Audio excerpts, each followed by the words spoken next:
I mean, and I don't know, but if I was there, I'd be in their front door, because when 25,000 people show up there and they're out there for an hour going, yeah, yeah, yeah, yeah, all they do is they turn up the TV. They don't have to listen to them. You get 1 million people knocking on your door saying, no more, no more, no more. They're going to listen, because no matter how high they turn up the TV, how high they turn up the air conditioner, they're not going to be able to drown us out.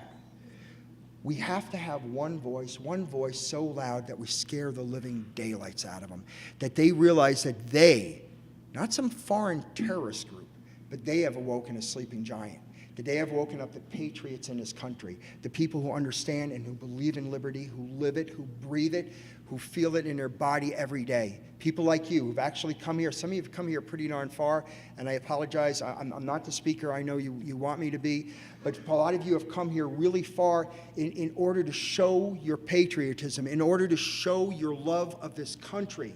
And God bless you.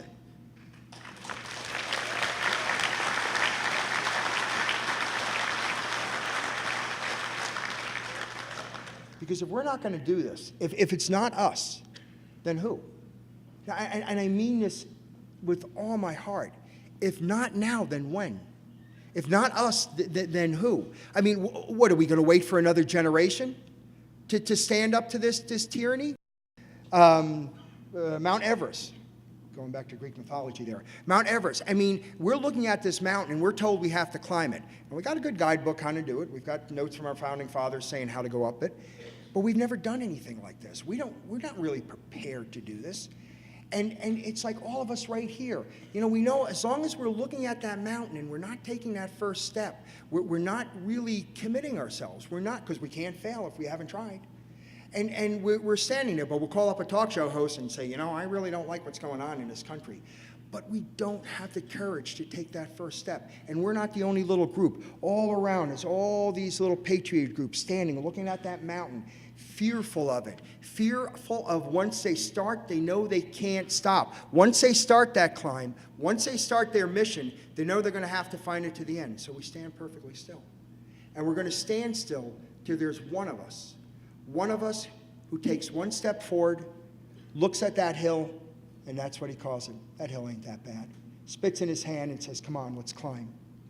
And we can climb it. We can take this. Even though we have not done this before, it doesn't mean we can't do it. This is what the American dream is. You know, a lot of people get misinterpret that the American dream is making a lot of money, getting your 5 minutes of fame, or get caught doing some famous congressman or something like that. It's not the American dream. What the American dream is what we had, that we enabled us in 9 years to put a man on the moon. It was the Wright brothers, and that was done when people said it couldn't be done. See, when we look back at it from our stance, we're just looking at the glory. We're not listening to all the naysayers, what these guys had to go through with the Wright brothers, the ridicule that they came up with, making an assumption that man can fly. I mean, they were laughed at, but they stuck to their course. That's the American dream. The American dream is looking at what is impossible, what everybody else will tell us we can't do. And we look at that and we say, you know, I think I can do that. And they say, well, who the hell are you? You're nobody. You're not the smartest man in the room. You're not the biggest guy. You don't have all the money. You can't do that.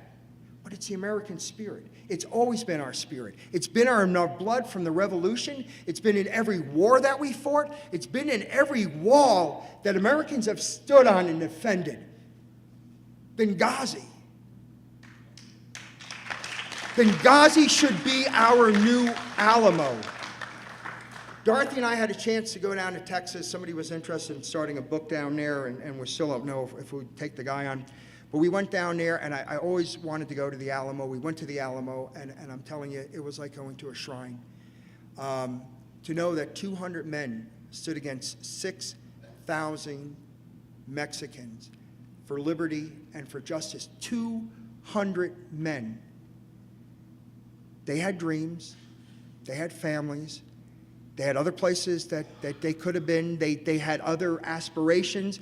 Some of them had their families there.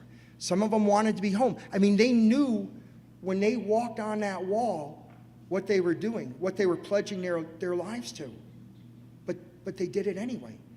What did the two SEALs do in Benghazi? They were told by our government who's supposed to look after its people. They were told to stand down and let those people die. A lot of them did. 2 of them said no. 2 of them had the courage, the American spirit, to grab whatever they could, get on that wall, and defend American ground, and try to hold off these, camel-humping Muslim terrorists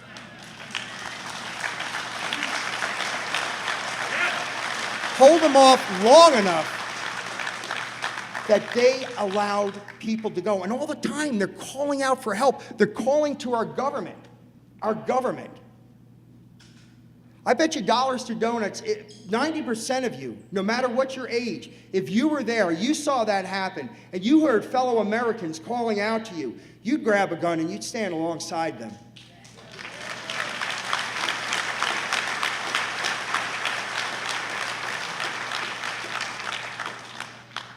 You wouldn't stand there and go, well, I think I'm going to wait for somebody else to do this.